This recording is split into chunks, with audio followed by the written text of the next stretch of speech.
Bueno, muy bien. Bienvenidos y bienvenidas a esta charla sobre el fallo Levinas. Hoy tenemos el honor de tener como profesor invitado al doctor Pablo Lieberman.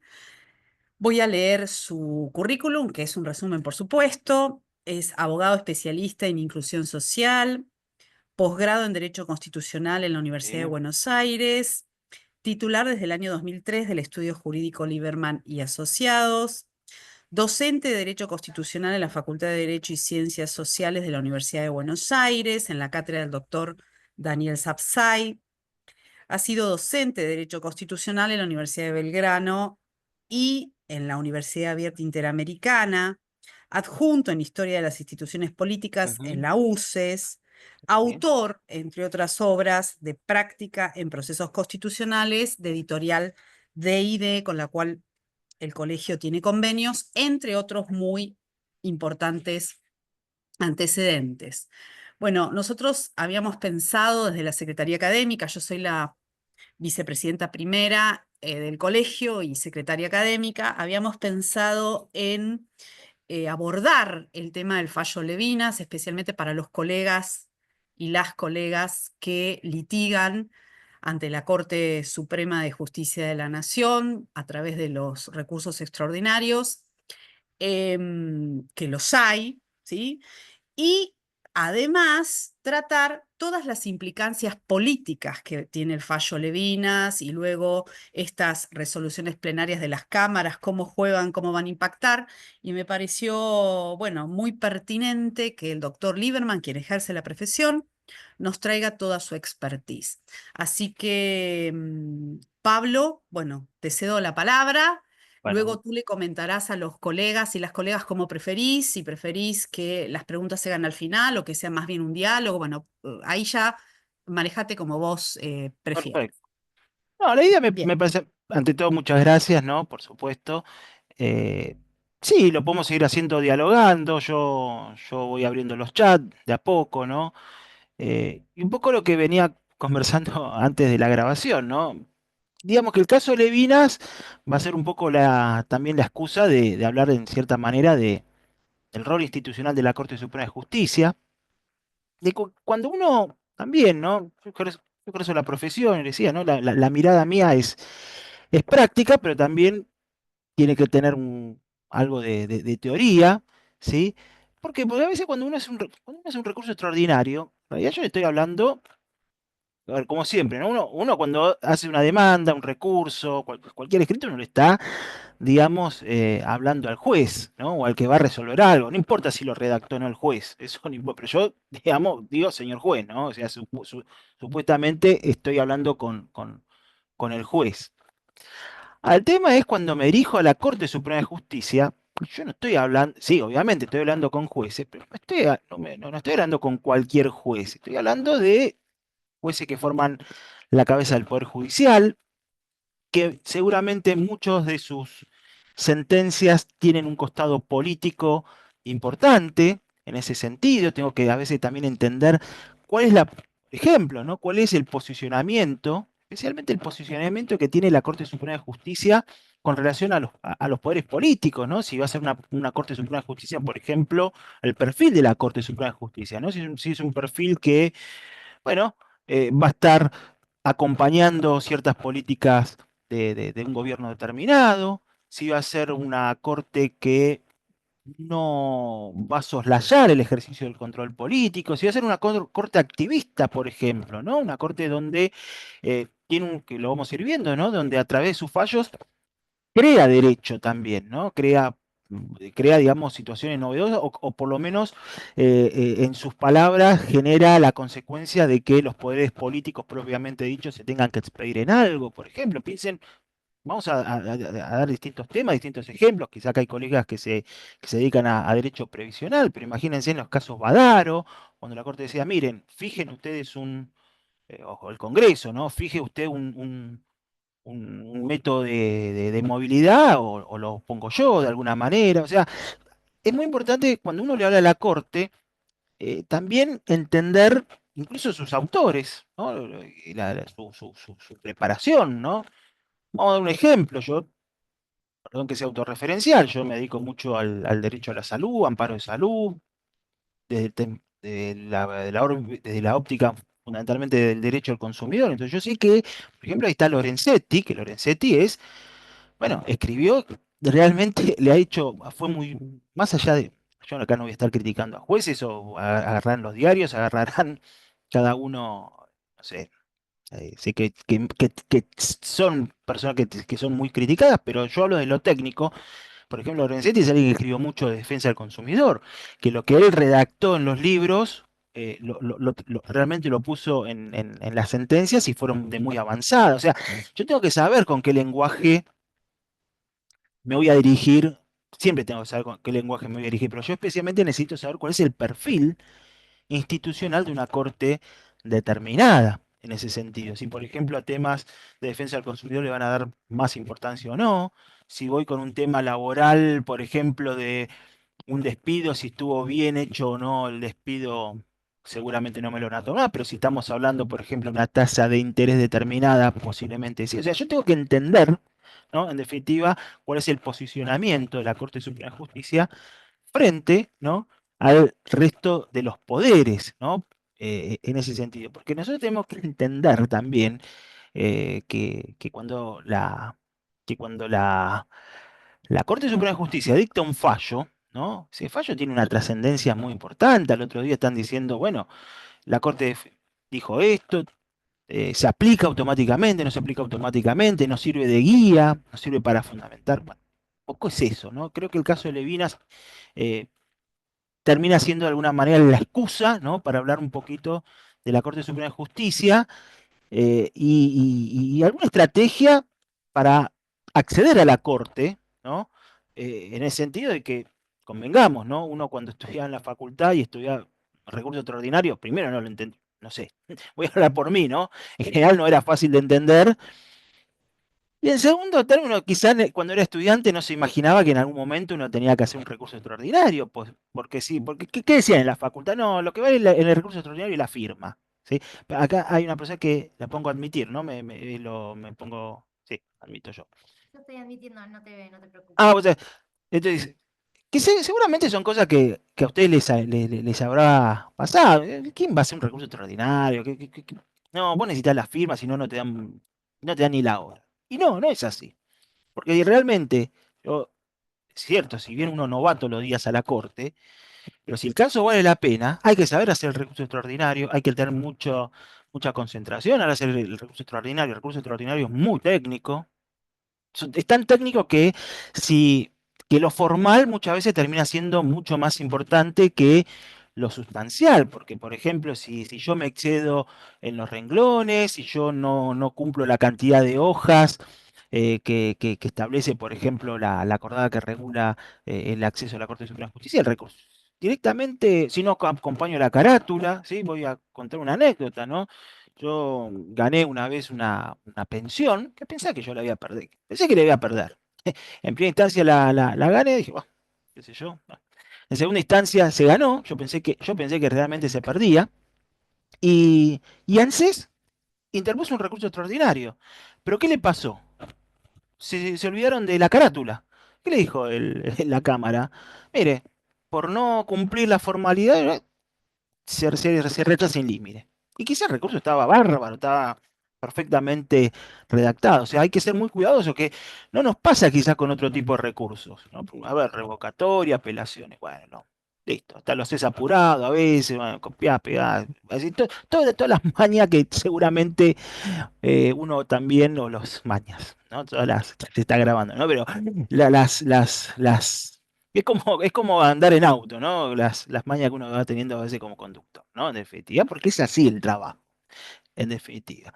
Todos sabemos, ¿sí? Yo hoy esto lo voy tomando simplemente como guía, ¿no? Que la composición del Poder Judicial es Corte Suprema de Justicia, tribunales inferiores, artículo 108, no estoy inventando nada, esa es cosa que todos saben. Pero ¿qué tiene distinto la Corte Suprema de Justicia? Bueno, a diferencia de otros tribunales, para ya ir también teniendo esta noción, ¿no? Es decir, la Corte Suprema de Justicia es el único tribunal de justicia que crea la Constitución, el resto los crea las leyes. Es un poder del Estado, ¿sí? También a veces uno escucha ¿no? Estos roces políticos que hay entre la Corte Suprema de Justicia y los poderes políticos diciendo, bueno, el partido judicial, no, no.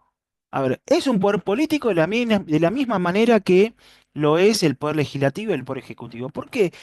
Porque, por ejemplo, puede declarar inconstitucionalidad una norma, y eso es ejercer el poder político en ese sentido. Eh, para, para, digamos, tomar una dimensión de lo que es el Poder Judicial en general, porque cualquier juez puede declarar la inconstitucionalidad de una norma, pero sí especialmente la Corte Suprema de Justicia. Muchas veces uno escucha, bueno, muchas veces observa en la reacción de los gobernantes, ¿no? Cuando la Corte dicta un fallo determinado, que quién los eligió, quién, no sé, que formen un partido político y ganen las elecciones. Es decir, está esa, digamos, vamos a poner lo siguiente, esa tribuna, esa situación, ese roce, ¿no? No sé bien exactamente la palabra, pero esa, esa pirotecnia, ahí está, esa pirotecnia, digamos, de léxica, ¿no? Pero bueno, forma parte de la regla de juego. Y lo ideal sería que los poderes políticos o los poderes gubernamentales se respeten, bueno, entiendan que entiendan los alcances de una sentencia de la Corte Suprema de Justicia, por ejemplo. Eso sería lo ideal. Muchas veces sucede lo contrario, no se están poniendo trabas, es un poder aristocrático, es un poder no democrático, la casta no... Es decir, habrán escuchado todos los calificativos de la Corte ahora, antes, y de que uno tiene, digamos, memoria. Pero acá no estoy tampoco agregando mucho más de lo que todos sabemos, ¿no? Que sus decisiones son finales, por ejemplo. Esto lo ratificó hace poquito la Corte Suprema de Justicia en el caso, no digo Fontevecchia, en el caso del Ministerio de Relaciones Exteriores, ¿no? Donde ahí estaba el tema de una decisión de la Corte Interamericana sobre Derechos Humanos con relación a una sentencia de Fontevecchia, donde dice, mire, ustedes tienen que, le decía más o menos así, con otras palabras, dejar sin efecto esa sentencia, ¿no? Que habían dictado, que había sido que había condenado a indemnizar a Menem, ¿no? Por una publicación que había hecho Noticia, el editorial Perfil. La Corte Suprema de Justicia dijo, mire, señores, ustedes no es una cuarta instancia, o sea, la cabeza del Poder Judicial es la Corte Suprema de Justicia y sus decisiones son finales, con lo cual se ratificó justamente ese criterio, esa idea de que la Corte Suprema de Justicia es el último tribunal y sus decisiones son finales, y que no hay una cuarta instancia en materia internacional. Pero vamos a analizar un poco, ¿no? La Corte Suprema de Justicia en el contexto de lo que es la división de poderes. Argentina es un sistema republicano, lo sabemos. Todos sabemos que es un sistema presidencial. Y acá aparece la idea de división de poderes, ¿no? Uno siempre entiende la división de poderes y ve la imagen de Montesquieu. Poder legislativo, ejecutivo, judicial, una división de poderes muy rígida, casi diría yo como compartimentos estancos, cuando no debería ser así. Y un poco la crítica que después se le fue haciendo a esta teoría, muy importante, ¿no? Porque estamos hablando de división de poderes como garantía de los derechos de las personas, ¿no? Por supuesto. Pero quizá la crítica que alguna vez se le ha hecho, se le hizo en punto de vista doctrinario, fundamentalmente, es que así pensado llevaría al desmembramiento del Estado, como tipo de derechos reales, ¿no? Usted tiene estos compartimentos de Estado que no se relacionan uno con otro. Y acá es donde aparece un constitucionalista de posguerra, que escribe su libro Teoría de la Constitución, posiblemente lo escucharon hablar en algún momento, que es Karl Lowenstein. ¿Sí? Karl Lowenstein es un constitucionalista que que escribió en la posguerra. Es decir, escribe en un contexto donde todos los estados tienen constitución, incluso los estados autocráticos, pero dice, cuidado, hay constituciones que terminan siendo una fachada y que detrás de ese texto constitucional se está escondiendo, ¿no? Un régimen autocrático. ¿Sí? Era el peligro que veía Karl Lowenstein y que lo motiva a desarrollar mucho otra idea de división de poderes. Esa división de poderes tiene que haber, o sea, los poderes políticos se tienen que controlar mutuamente, es muy importante, pero hay algo que es muy interesante en esta idea de Karl Lowenstein. La división de poderes lo toma desde tres puntos de vista analizando el proceso político. Por un lado, la decisión, la toma de decisión. La toma de decisión normalmente, en un estado como Argentina, está en cabeza de los órganos de gobierno, la conducción activa, ¿no? Que es el Poder Legislativo y el Poder Ejecutivo. ¿Sí? El Poder Legislativo sanciona leyes, el Poder Ejecutivo las reglamenta, o sea, la ley, de alguna manera, es la expresión de una decisión política determinada, ¿sí? Después está la ejecución de la decisión. ¿Sí? Hay que ejecutar la decisión. Así viene la otra etapa. ¿Sí? Es decir, tomé una decisión o se tomó una decisión, viene otra etapa que es ejecutar esa decisión. ¿Sí? Pongamos un ejemplo sencillo, el presupuesto. ¿Sí? ¿Quién lo decide? Lo decide, en realidad, el Congreso aprueba el presupuesto que le presenta el Poder Ejecutivo, el presupuesto lo ejecuta el Poder Ejecutivo, ¿no? Puesto. Pero hay una tercera etapa, del que habla Carlos Lowenstein, que es muy importante, digamos a nivel general, ¿no? No solamente a nivel judicial, que es el control de la ejecución. Y ahí es donde está la clave, donde está, digamos, de alguna manera la clave para entender mejor la división de poderes actualmente, ¿no? Y ese control puede ser incluso por el electorado, puede ser por la opinión pública, pero desde un punto de vista institucional puede ser un control parlamentario. Por ejemplo, pedidos de informe, juicio político, aprobar una cuenta de inversión por parte cuando se ejecuta un presupuesto, o sea, un montón digamos, de controles que están en el ámbito parlamentario. Pero también hay un control, y acá es donde empieza a intervenir lo judicial, y especialmente la Corte Suprema de Justicia, en países como el nuestro, incluso en países como Europa, que tienen otro tipo de control de constitucionalidad. ¿Qué es esto? El control de constitucionalidad. Y acá es donde, en definitiva, el, digamos, lo judicial se, tiene su verdadera dimensión, que es un poder político. Porque los jueces sabemos qué es lo que hacen los jueces. Los jueces deciden causas, aplican el derecho en un caso concreto, ¿sí? Pero eso lo asemeja prácticamente a una función administrativa, al estilo francés.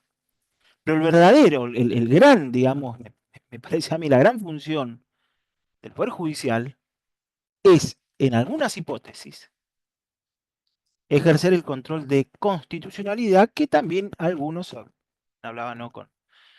Lo decía también el control de convencionalidad. Yo en lo personal en mis escritos no suelo hablar de control de convencionalidad porque, por lo que fuera, pero sí el control de constitucionalidad, ¿no? Si el control de constitucionalidad hace que lo judicial sea un verdadero poder político, porque a través del control de constitucionalidad, ustedes saben muy bien que en un caso concreto, una ley, una parte de la ley, no se aplica en un caso concreto, ¿no? Y ahí está, insisto, la esencia de lo judicial como un poder político, porque yo, abogado, si para mí un impuesto considero confiscatorio, yo no puedo decirle al arca, mire, yo no te pago. Está bien, no pague, te ejecuto. ¿Sí? El que va a decidir si eso es confiscatorio y por lo tanto inconstitucional va a ser, en definitiva, un juez en un momento, en una causa determinada, ¿sí? Por eso acá también a veces pongo algunas apostillas o algunas introducciones, ¿no? Como decía Lasalle, ¿no? En su libro ¿Qué es una constitución? En definitiva, los problemas constitucionales no son primordialmente problemas de derecho, sino de poder, ¿sí? Cuando uno dice el partido judicial, el partido judicial no, es un poder político y está bien que sea un poder político, no está mal que sea un poder político, ¿no? Es decir, cuando uno escucha a los periodistas declaran en Constitución quiénes son ustedes, por qué no se forman un partido político, por qué van contra la voluntad. Sí, o por ejemplo, cuántas veces uno escuchó de un político decirle, bueno, si declaran la inconstitucionalidad de esto, significa que están yendo contra la soberanía del pueblo. O sea, cuestiones que en definitiva, bueno, apunta a cuestionar muchas veces este ejercicio de lo que es el control de constitucionalidad, porque también tenemos que preguntarnos, bueno, vamos a darle la razón por un minuto. Bueno, ¿y quién nos garantiza entonces a las personas? Los abogados, por ejemplo, que en definitiva operamos todos los días sobre la ley, ¿no? ¿quién nos garantiza entonces, digamos, que una norma que es inconstitucional va a ser declarada como tal? ¿Quién? Supongamos mañana, yo te cuento cosas que ocurrieron, ¿no? Que le van a ocurrir seguramente. ¿Qué pasa si mañana un gobierno de turno dice, miren, pasó además, no voy a decir cosas que sucedieron, ¿no? No voy a decir, no voy a estar inventando cuestiones abstractas. Mañana se saca una ley, mire, estamos en emergencia económica, se suspende la ejecución de honorarios. O sea, usted ganó un juicio, a todos les habrá pasado, a mí me ha pasado, ¿no? Usted durante un año no puede ejecutar sus honorarios al ANSES. ¿Por qué? Porque el ANSES está en emergencia económica. ¿Y quién va a controlar eso entonces? ¿A quién le voy a pedir protección? Yo no estoy hablando de protección para el cliente, estoy hablando de nuestra fuente digamos, de alimentos, en definitiva, de nuestra subsistencia. ¿A quién nos va a proteger entonces? ¿A quién le voy a decir que esto es inconstitucional? ¿Al propio Congreso que la declaró? ¿Al propio Poder Ejecutivo que quizá dictó un decreto de necesidad y urgencia y está ahí, vaya a saber qué trámite está teniendo? O sea, ¿a quién le voy a reclamar? O sea, en definitiva, el juez tiene que tener esta función. Por supuesto que cuando el juez ejerce esta función, y bueno, y sí, genera incomodidad. Genera incomodidad porque al político, ¿a quién le gusta que lo controlen? Al político en general no le gusta que lo controlen, o por lo menos no, se ve un poco incómodo, por lo menos en estas latitudes, no sé en otros países, pero en definitiva hay cierta incomodidad en todo esto, ¿sí? Pero en el control de constitucionalidad muchas veces se juegan partidos muy, muy importantes, ¿no? Ligas mayores, en definitiva. Un poco lo que les quería comentar, ¿no? Vamos un poco más digamos, la charla la voy a tratar de dividir en dos, tres partes, ¿no? Lo que es la parte técnica, lo que es el recurso extraordinario, lo que es el rol institucional de la Corte Suprema de Justicia y un poco cómo llegamos al caso Levinas. Voy a tratar de ir acotando algunas cuestiones con el tiempo, ¿no? Pero voy a ir dando los tips para poder hablar e interactuar un poquito más, ¿no? Todos más o menos sabemos que a través del recurso extraordinario accedemos a la Corte Suprema de Justicia. Es un recurso muy excepcional, ¿no? Muy excepcional. Y, en definitiva, la idea es, a través del recurso extraordinario, es, por ejemplo, garantizar la supremacía de la Constitución o la interpretación de ciertas normas federales, ¿sí? El tema es que este recurso es muy estricto y si uno tiene la posibilidad, es lindo hacer un recurso extraordinario, uno se siente bien cuando uno lo hace, si lo hace con conciencia, porque significa que hay conocimientos jurídicos anteriores, ¿sí? Implica tener conocimientos jurídicos importantes y mucho más también uno se pone contento cuando uno abre el Lex 100 y dice, bueno, concédese el recurso extraordinario, ¿no? Es decir, cuando te lo conceden, ¿no? Porque, uno se pone contento, por lo menos uno se pone contento que no van a haber costas, al cliente, ¿no? En ese sentido, por lo menos seguramente no habrán costas, ¿sí? Porque es un recurso caro además, ¿sí? O sea, tiene requisitos muy, muy importantes y que son muy estrictos, ¿sí? Tiene que haber una causa, tiene que haber una controversia, tiene que haber habido un tribunal, la cuestión debe ser judiciable, por ejemplo, no vamos a estar eh, eh, discutiendo cuestiones que son abstractas o cuestiones políticas no judiciables, ¿no? Y el gravamen tiene que ser actual. Son los requisitos, ¿no? Básicamente el recurso extraordinario que en definitiva está en todos los recursos, pero fundamentalmente hay tres. Tres. La llave, que hay que plantearlo bien, la cuestión federal. Esa es la llave para acceder a la Corte Suprema de Justicia. Yo creo que es la parte más importante. Que exista sentencia definitiva y que esa sentencia definitiva haya sido emanada del Superior Tribunal de la causa, que es lo que va a estar en discusión en el caso Levinas. ¿Sí? En el caso Levinas, para ir adelantando un poco, lo que va a estar en juego es quién es el Superior Tribunal de la causa, ¿no? A los efectos del tratamiento de determinados recursos extraordinarios, ¿sí? Pero estos tres elementos son muy estrictos. O sea, ¿qué significa? No toda cuestión es federal. Digamos, desde un punto de vista técnico, la cuestión federal se divide, pues yo después lo van a ir viendo en las filminas, ¿no? La cuestión federal se divide en simple y compleja. Cuestión simple es cuando está en juego la interpretación de normas federales. O sea, fíjese que no está en juego cualquier interpretación, tienes una norma federal, la Constitución, el Código Aduanero, la ley de jubilación, la 24241, alguna ley que sea federal, no sé, la ley de marcas, o sea, tiene que ser un decreto del Poder Ejecutivo, por ejemplo, también tiene que haber tiene que estar en juego una norma federal. O sea, ¿qué vamos a dejar de lado como cuestión federal? Derecho común, ¿no? La interpretación del Código Civil, cuestiones de hecho, cuestiones de prueba, ¿no? Que también acá es donde una cuestión llamativa, ¿no? De un caso que en definitiva, de derecho común, el caso Levina es una cuestión de derecho común, ¿sí? Y sin embargo, bueno, generó todo digamos, expectativa o esta reacción institucional y de interés para nosotros, ¿no? Que estamos haciendo esta charla y habrán habido otras charlas más, ¿sí? Pero la idea de cuestión federal es esa, primero una cuestión federal simple que pueda haber. O puede haber una cuestión federal compleja. Puede ser una cuestión federal compleja, ¿cuál podría ser? Que haya un choque, ¿no? Que haya una norma inferior que choque directamente con la Constitución. Por eso se llama cuestión federal compleja directa. O puede ser una cuestión federal indirecta, donde si bien no está en conflicto una norma con la Constitución, hay un conflicto entre normas de distintas jerarquías. Vamos a dar un ejemplo muy concreto.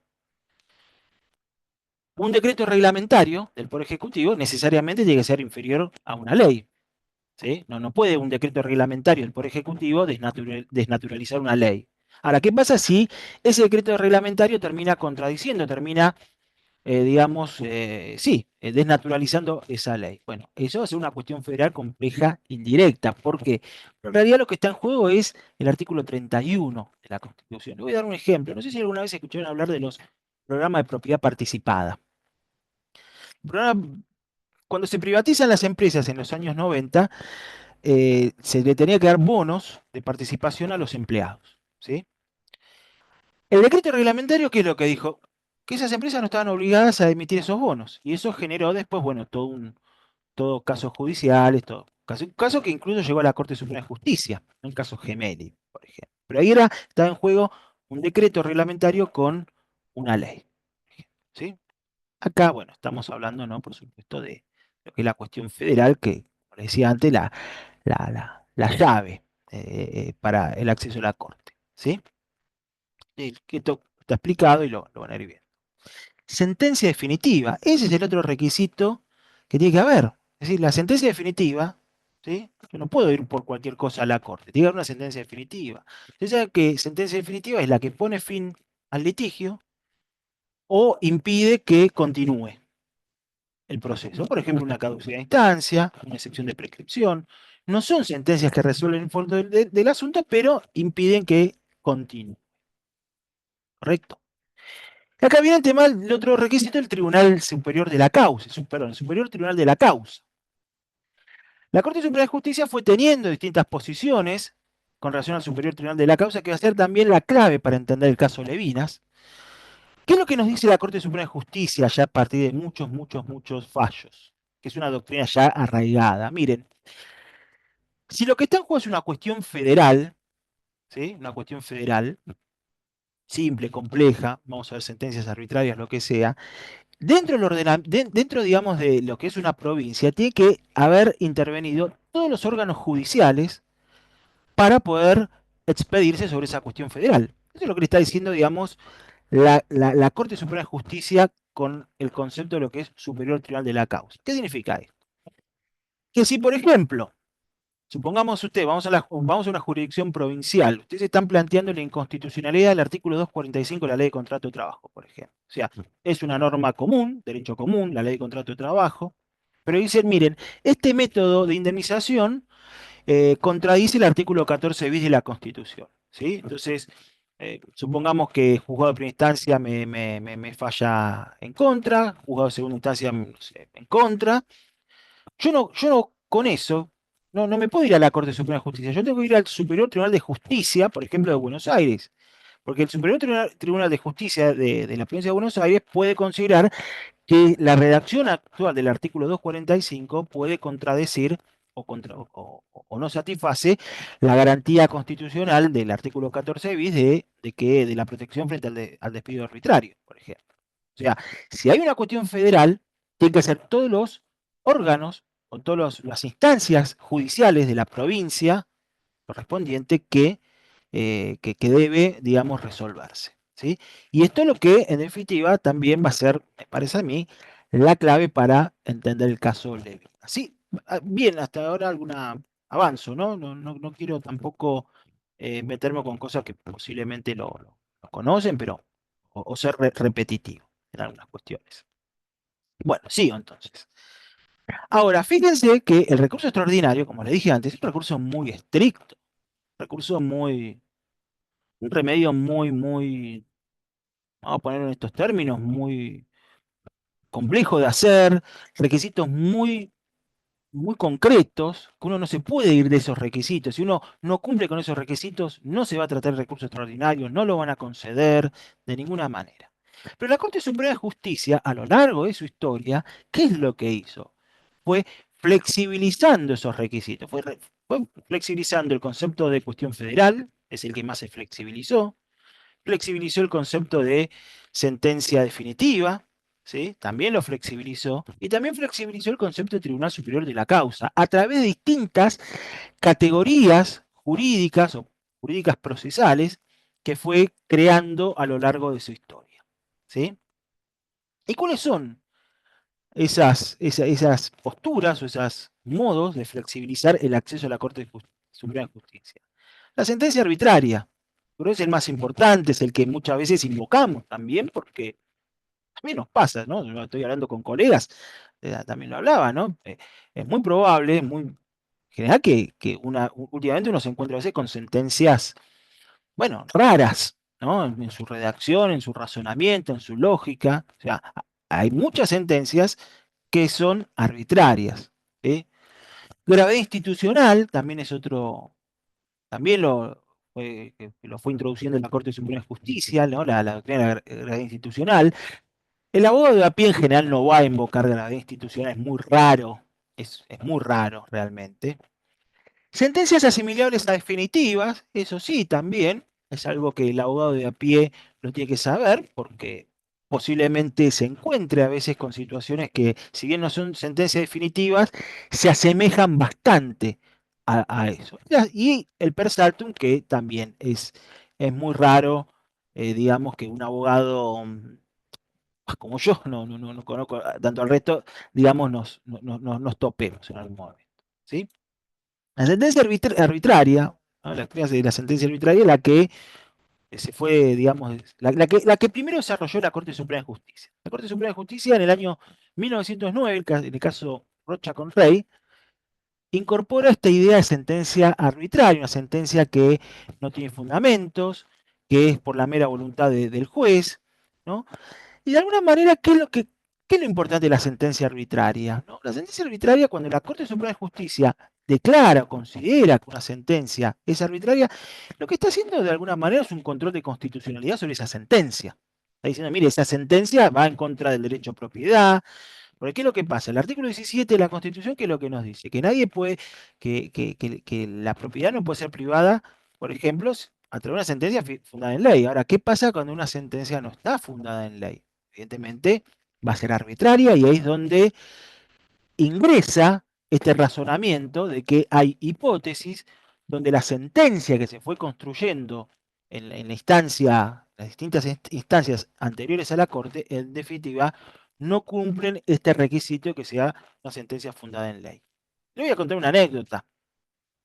Yo tengo un caso, obviamente, donde me concedieron el recurso extraordinario por cuestión federal, pero no por sentencia arbitraria, pero yo les cuento esto, yo había ganado en primera instancia la demanda, muy buena sentencia, y la Cámara, no voy a decir los nombres, pero la Cámara, hace un copy y paste, un copiado y pegado, y me pone otra causa. Yo no sé, reclamo era Rodríguez contra Sui Medical, y la sentencia aparece diciendo, no sé, González contra Osde, y los hechos eran otros.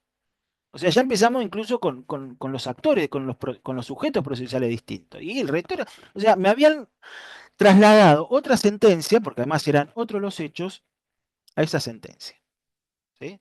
Bueno, tuvo por lo menos la hidalguía, la sala de después de concederme el recurso extraordinario. Pero bueno, como una vez le dije también a una persona del Colegio Público de Abogados, ¿no? Como que protesté, le dije, miren, además de sentencias arbitrarias, podemos trabajar otra categoría que son las sentencias insólitas, ¿no? Porque realmente creo que después de la pandemia, yo en mi caso me he topado con sentencias bastante raras, ¿no? Pero la sentencia arbitraria es algo que se suele esgrimir, que se suele argumentar, porque hay muchas sentencias que son arbitrarias realmente, ¿no? Acá hay distintas supuestos, distintas clasificaciones, sentencias arbitrarias que puede llegar a suceder, ¿no? Por ejemplo, que acuda a frases dogmáticas, muy común, ¿no? Aplicar una ley que no corresponde, o no aplicar la ley que sea aplicable al caso, no tomar en cuenta las pruebas que sean esenciales en un proceso, sea autocontradictoria, ¿no? Eh, Hay un montón, digamos, de hipótesis donde la sentencia realmente termina siendo, digamos, eh, arbitraria o termina siendo eh, que realmente no se ajusta en nada a ningún parámetro procesal. ¿Sí? Entonces, esto tiene que ver con esto. También la Corte Suprema de Justicia, ¿sí? Trabajó también en algún momento el tema de la gravedad institucional. ¿Sí? La gravedad institucional, uno de los primeros casos que se trabaja esto es el caso Jorge Antonio, allá por 1957, 1958, no sé, por esos años, donde, ¿qué es lo que dice la Corte para admitir un caso, ¿no? Para admitir sí, la cuestión judicial? Que hay casos en donde el interés que está en juego excede al de las partes. ¿Qué sé yo? Y eso es una valoración totalmente discrecional de la Corte Suprema de Justicia. La Corte Suprema de Justicia considerará que acá hay gravedad institucional y en otro caso no.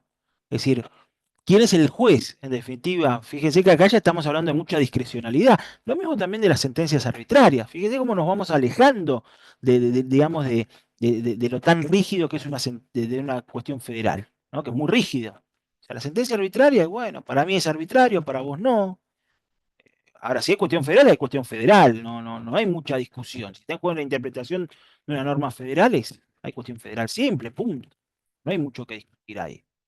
Sentencia arbitraria deja mucho ahí a la discrecionalidad y mucho más la gravedad institucional, ¿no? Porque el juez, o dicho, la Corte Suprema de Justicia dice, mire, acá hay gravedad institucional, el interés que está en juego acá excede el de las partes, ¿no?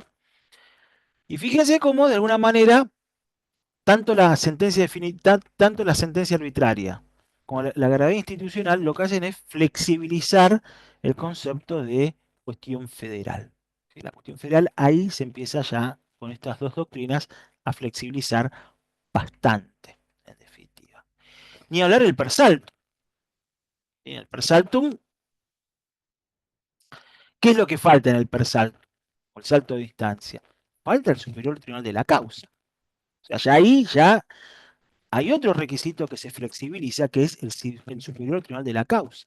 Y pónganse a pensar, por ejemplo, en el caso Dromi, ¿no? Era una medida cautelar, o sea, ni siquiera era sentencia definitiva, una medida cautelar dictada por un juez de primera instancia, y el ministro Dromi en ese momento hace una presentación directa ante la Corte Suprema de Justicia, obviando la Cámara de Apelaciones, diciendo que hay gravedad institucional, es tan grave que la Corte Suprema de Justicia se tiene que abocar a este tratamiento, ¿sí? O sea, una situación bastante estudiado el caso Dromi, ¿sí? Pero acá lo que en definitiva está en juego, o se flexibiliza ya, se soslaya, el concepto de superior tribunal de la causa. ¿Sí? Algunos mal lo llamaban bypass también, pero en realidad es salto de instancia. O sea, obviamos el concepto de superior tribunal de la causa. ¿Sí? Vamos bien hasta ahora, no sé si después, perdón, ¿eh? Ah, no. A ver, para información. Perfecto. Perfecto, sigo entonces. Bueno, entonces, o sea, fíjese cómo de alguna manera la Corte Suprema de Justicia va, ¿no? Como facilitando, ¿no? Que fue también un poco también con Frankenstein, especialmente con las sentencias arbitrarias, porque la mayoría de los casos que llegan a la Corte Suprema de Justicia hay un planteo de sentencia arbitraria. Acá quiero hacer un paréntesis, ¿no?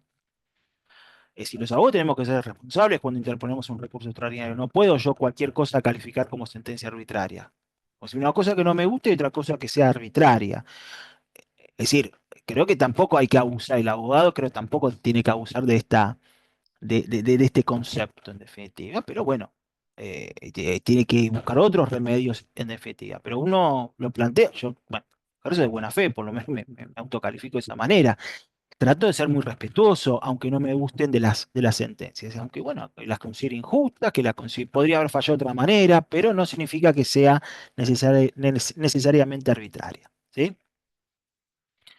Entonces, pues bueno, estos temas se fueron incorporando al Código Procesal, Civil y Comercial, en el artículo 257. Mi idea es no leer el artículo, así vamos respetando también los tiempos, ¿no? Pero esto lo van a encontrar normativizado en el artículo 257 bis del Código Procesal Civil y Comercial de la Nación. Porque una de las críticas en realidad que se hacía al tema del persaltum es que no estaba legislado. Entonces, no estar legislado, un poquito estaba este tema. Y también la Corte Suprema de Justicia en algún momento flexibilizó el concepto de sentencia definitiva. Nosotros dijimos que también, para que ir a la Corte Suprema de Justicia tiene que haber sentencia definitiva. Y sentencia definitiva en principio es aquella que resuelve el fondo del asunto y dice fallo, hacer lugar a la demanda, lo condeno a indemnizar, condeno a esto, condeno a aquello, o que impide, o aquellas sentencias que impiden que el proceso continúe, ¿no? Una caducidad de instancia, por ejemplo, puede estar mal declarada. Una prescripción liberatoria puede estar, por ejemplo, mal declarada, ¿sí? Entonces pueden ser situaciones que, si bien no resuelven el fondo del asunto, impiden que continúe. Pero la Corte Suprema de Justicia elaboró también, de manera discrecional, porque no es que lo aplica en todos los casos así, hipótesis donde, si bien no estamos frente a una sentencia definitiva, esa resolución causa un gravamen tal, un perjuicio tal, que es prácticamente imposible repararlo a posteriori. Ejemplo típico, una prisión preventiva. Obviamente que no todas las prisiones preventivas, no sé si acá estará en penal, pero obviamente no todos los autos de prisión preventiva van a la Corte. Pero hubieron casos donde la Corte Suprema de Justicia asimiló el auto de prisión preventiva a una sentencia definitiva.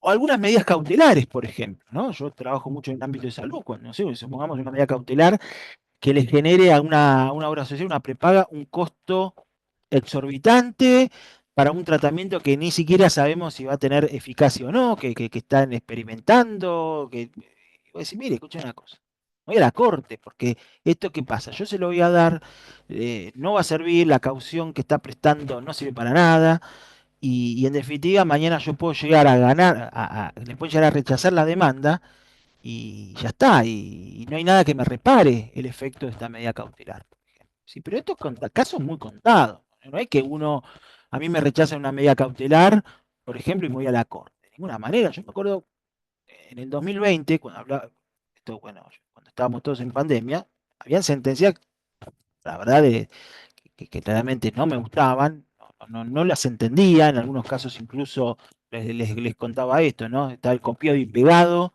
Yo trabajo mucho con obra social, reincorporación, cuando uno se jubila, etcétera. Y a mí me pasaba una cosa muy loca, ¿no? Que en la misma sala, los mismos hechos, prácticamente, depende que el relator redactaba de manera tal que, digamos, me confirmaba la cautelar y otro me la rechazaba. Y la misma, ni siquiera en dos salas distintas, la misma sala. Yo una vez llamé y dije, pero escucha una cosa, yo no entiendo esto. Acá está planteado más o menos parecido, me están cambiando los nombres encima. ¿Y qué me dijo esta persona? Vaya a la corte. No es una respuesta que me puede dar. No es que me puse a discutir, pero estoy hablando, ¿no? En un diálogo imaginario, ¿no? Imagínate que a mí un prosecretario, una secretaria de cámara me dice que vaya a la corte por una medida cautelar. Sabés que no me vas a conceder el recurso. O sea, me estás mandando al muere, ¿no? Sabés que no, que vos, Cámara Apelaciones, no me vas a conceder un recurso extraordinario por una medida cautelar. Y lo más probable es que, si vos me la concedes, incluso, corro el riesgo que la Corte Suprema de Justicia me diga, mire, esto no es una sentencia definitiva, esté mal concedido. O sea, no es broma el tema digamos, de asimilar una sentencia a definitiva. Es algo muy concreto, que realmente como dije antes, así como vale la pena, que valga la pena ir a la corte, también tiene que valer la pena invocar ciertas doctrinas. No, no puedo haber, acá hay gravedad institucional porque se me ocurre que hay gravedad institucional. No, eso es ejercer mal la profesión, ¿no? Por supuesto. O sea, es un recurso que decía, ¿no? Que tengo que tener un poco esta mirada que tiene la Corte Suprema de Justicia de estas situaciones. ¿Sí? Sigo, ¿no? Bueno, esta es una parte técnica, lo que yo quería hacer esta introducción tanto técnica, ¿no? Del tema, que creo que todos más o menos tenemos esta idea digamos, de ir a la Corte a través de un recurso extraordinario, ¿no? Después preguntaré, no sé si alguien tuvo la oportunidad de ir a la Corte, cuál fue su experiencia. Pero lo que yo les decía antes es que si yo voy a la Corte, tengo que entender a la Corte, tengo que entender, digamos, su rol institucional, cómo está posicionada digamos, con el gobierno, con el poder político. Y acá es donde yo voy a analizar ciertos modelos de Corte Suprema de Justicia.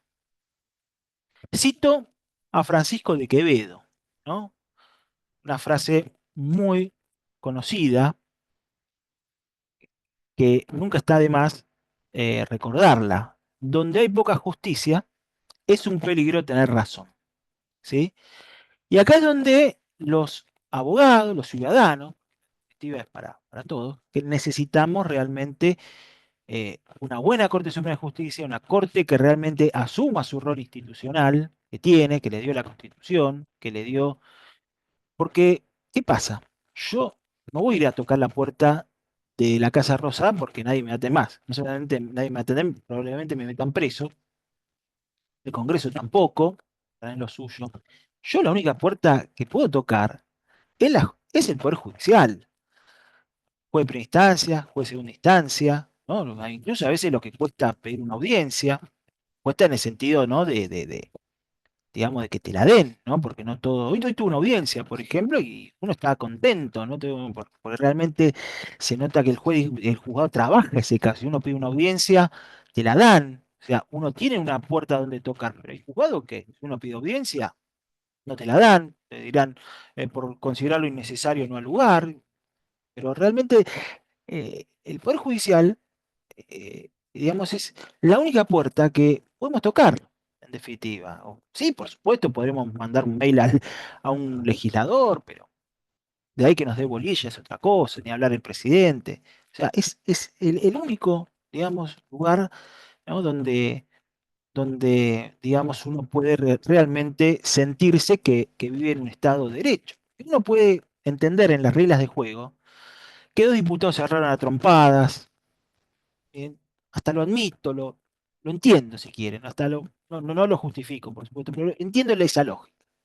Que el presidente, no sé, tuitee tal cosa, tal otra, aquel, el anterior, no importa el nombre, ¿no? Pero ir a la justicia ya es otra cosa, es el único lugar donde de alguna manera considero que eh, es la única instancia donde podré de alguna manera hacer valer mis derechos. Entonces necesito un poder judicial robusto, necesitamos un poder judicial robusto, necesitamos jueces que tengan empatía con las personas, que tengan empatía con- sí, con los conflictos que pasan día a día, ¿no? ¿Sí? Y necesitamos esto. Por eso esta frase, ¿no? Un poco que decía, porque si nos encontramos con un poder judicial que no asume su rol, que dicta que uno no obtiene las respuestas, no significa que yo voy a obligarlo a que dé una sentencia favorable a mí, pero que no va a encontrar respuestas adecuadas, y el ciudadano va a pensar que acá directamente no funciona nada. ¿Sí? Esto lo decía Videgain, ¿no? Cuando de alguna manera si el Poder Judicial no funciona, no es que no funcione un tercio del Estado, no funciona nada directamente. ¿Sí? Porque uno puede, insisto, admitir en estas reglas del juego político todas estas peleas que hay entre Congreso, presidente, las marchas, contramarchas, pero acá estamos hablando de otra cosa. Entonces, acá de alguna manera lo que yo quiero, digamos, destacar es que yo sigo acá un constitucionalista argentino, Alfonso Santiago, que elaboró una suerte de clasificación, ¿no? de Cortes Supremas, de modelos de Cortes Supremas de Justicia, que es cómo se posiciona frente a un gobierno determinado. ¿sí? Y él habla de 4 tipos de cortes.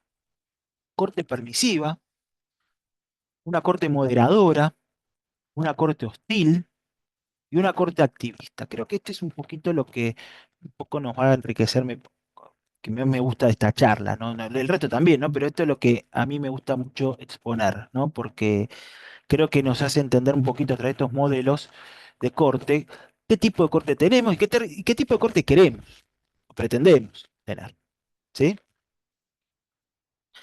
Vamos a la corte permisiva, ¿sí? La corte, ¿cuál es la característica de la corte permisiva? Y que no asume su rol, fundamentalmente, ¿no? No asume su rol de un órgano que tiene, de un poder político que tiene que controlar el resto de los poderes, ¿sí?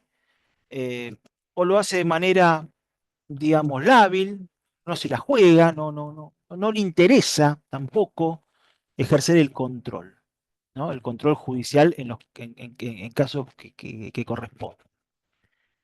Puede haber varias causales. ¿Por qué puede haber una corte permisiva? A veces puede ser una corte permisiva por temor, puede ser una corte tímida, ¿no? Frente al poder político, que está como acurrucada, como que, bueno, lo avasalla, ¿no? En general un presidente, por ejemplo, un presidente muy fuerte, un presidente muy avasallador. Bueno, quizá la corte sea milana frente a esta situación.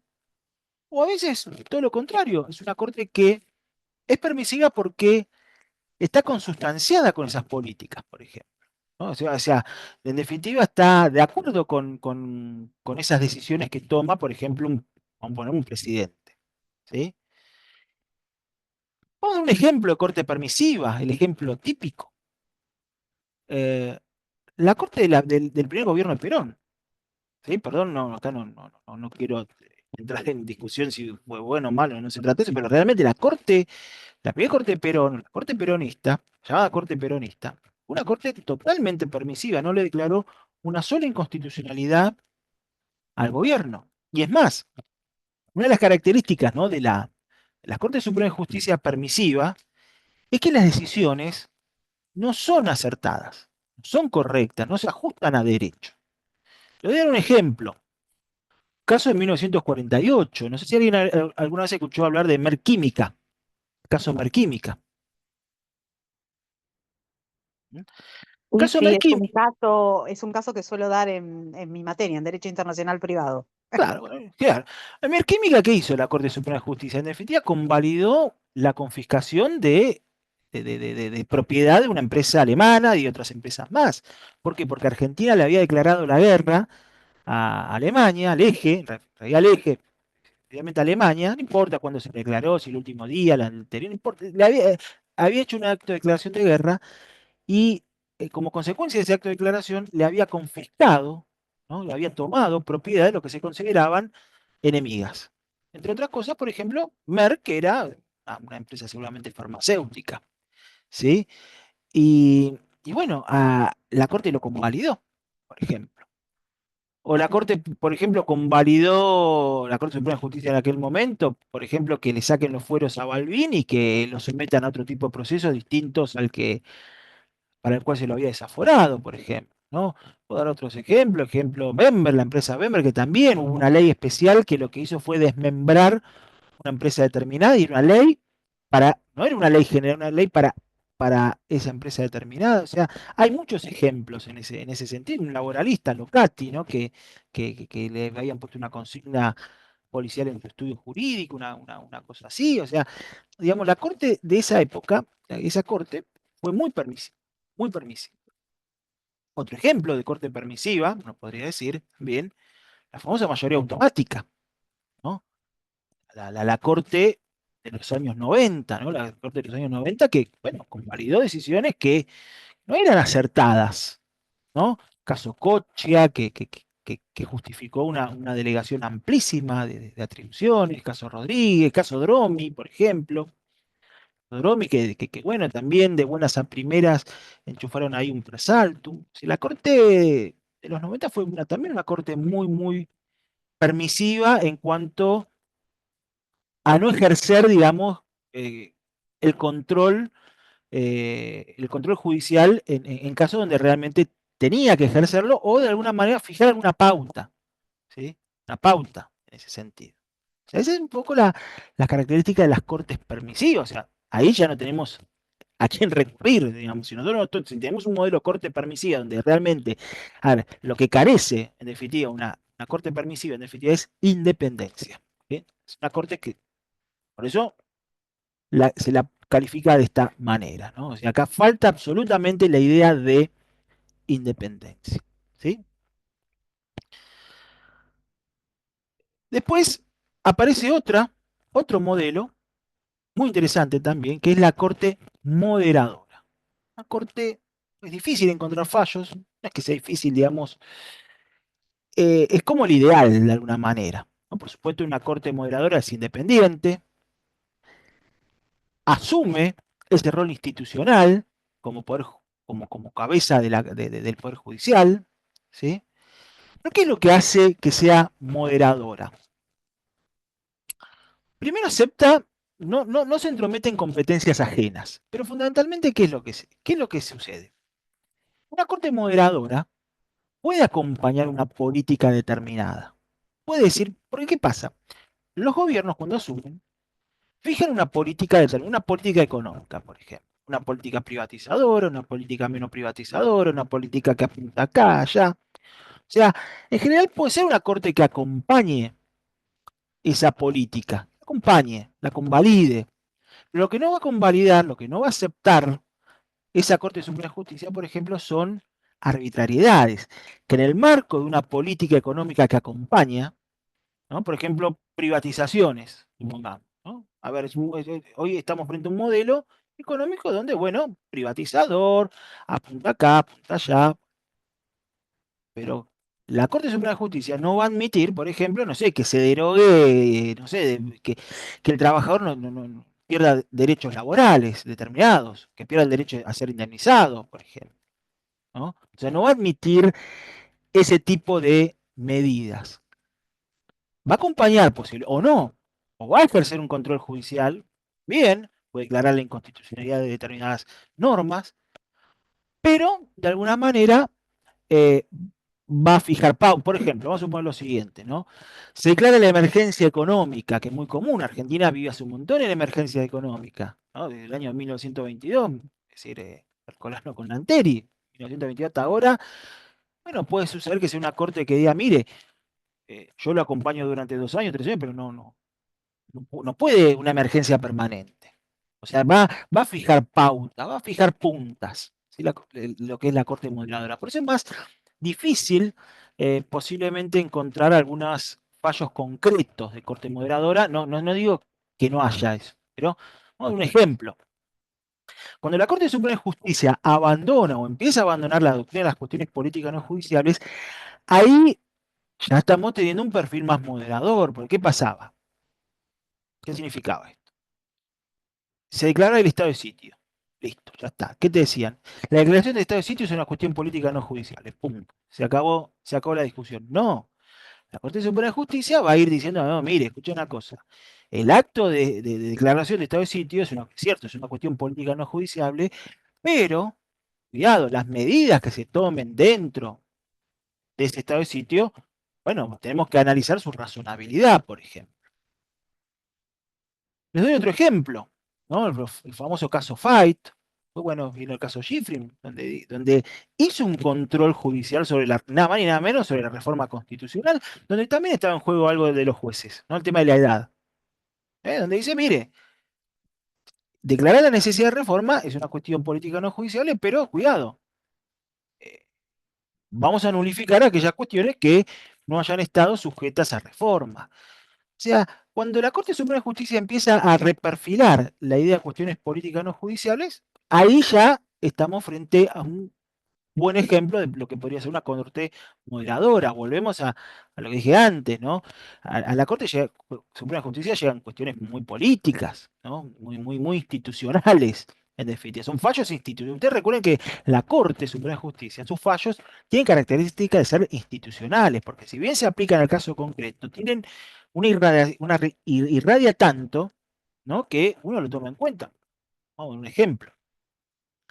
El caso de estupefaciente, por ejemplo, el caso. Ay, se me fue el nombre ahora. El caso eh, bueno, que es del año 2007, bueno, lamentablemente se me fue de la cabeza el nombre, que todo lo invocan ahora, ¿no? Del tema de la tenencia de estupefacientes, ¿no? Que la Corte Suprema de Justicia vuelve de alguna manera al caso Basterrica, por ejemplo, ¿no? Bueno, es ese, digamos, ¿qué quiero decir con esto? Que aunque no me aplique a mi caso, genera un interés muy importante. O fíjense, ¿no? Todos los fallos que dicta la Corte Suprema de Justicia que terminan después nuestros clientes mandándolo por WhatsApp. No sé, la Corte Suprema de Justicia dijo que los jubilados no tienen que pagar impuestos a las ganancias. Y te lo mandan, mira, yo estoy pagando impuestos a las ganancias. Bueno, vamos a hacer, vamos a verlo. Acá la Corte dijo algo con relación al aumento de las prepagas, que yo trabajo mucho ese tema. Bueno, yo tomo en cuenta eso. Tomo en cuenta y lo termino argumentando, en definitiva. O sea, termina siendo institucional en el sentido de que irradia, ¿no? Eh, a, digamos, genera un interés institucional que posiblemente otros fallos de otras instancias no lo genera. ¿Sí? ¿Correcto? Este es un poquito entonces redondear lo que sería una suerte de corte moderadora. ¿Sí? Este modelo también es muy interesante. La corte hostil, ¿no? Es aquella corte que choca directamente, ¿no? La corte hostil, la característica principal de la corte hostil es que está en un conflicto con el resto de los poderes políticos. ¿Sí? Congreso, Poder Ejecutivo, pero que está en conflicto. ¿Sí? Tienen una controversia, en definitiva. Están ahí. Que lo que dictan, ustedes son una porquería, ustedes esto, o sea, están en conflicto. ¿Sí? Por supuesto que una corte hostil se la juega, es independiente, por supuesto, ¿no? Al ser independiente, lo que es cierto, digamos, intensifica, ¿no? su rol de control. Quizás se le va la mano, podríamos decir, ¿no? Pues tampoco una Corte Suprema de Justicia tiene que entender su competencia y tiene que también entender que no puede entorpecer el ejercicio del resto de los poderes políticos. Pero en definitiva la Corte Hostil es aquella que, en definitiva, choca, ¿no? En definitiva, con el poder político. Vamos a dar un ejemplo muy sencillo, muy reciente a nuestras retinas. La Corte, la presidencia de Duhalde. Duhalde asume, ¿no? Asume el corralito, corralón, ¿no? Todos nos acordaremos, todos nos acordamos, si fuera ayer. ¿Qué hace la Corte Suprema de Justicia? La Corte Suprema de Justicia declara la inconstitucionalidad de todas esas medidas. Punto. ¿Viste? A ver, están los cacerolazos, que se llevan todos. La Corte Suprema de Justicia, especialmente el caso San Luis, por ejemplo, pero también lo había hecho antes en el caso Smith, final del 2001, principio del 2002, creo del 2002, no, caso, perdón, en el 2002, febrero de 2002. Una corte que entra en conflicto con ese gobierno de turno. Un gobierno de turno que había asumido, por supuesto, luego la renuncia de la Rúa, tenía otras características. Y a su vez, ¿qué es lo que impulsa esa presidencia? El juicio político de la Corte. Dos, ¿no? Digamos, esa presidencia, no la podemos tampoco, digamos, no podemos dejar de olvidar que o tenemos que recordar, en buen sentido, no para críticas hacia nadie, pero también hay que entender que hubo un conflicto muy importante con la Corte a punto tal que se impulsó un juicio político a todos los miembros de la Corte Suprema de Justicia. Ese fue un típico caso de corte hostil, ¿no? Una corte conflictuada con el gobierno, que también es un modelo muy interesante también de estudiar. Pablo, Sí, y la corte en la época de Fernández también entiendo que actuó muy hostilmente. bueno, yo creo, bueno, obviamente que todas estas cuestiones aparecen, me parece a mí, opinable de cada uno. Yo creo que fue una corte bastante moderadora.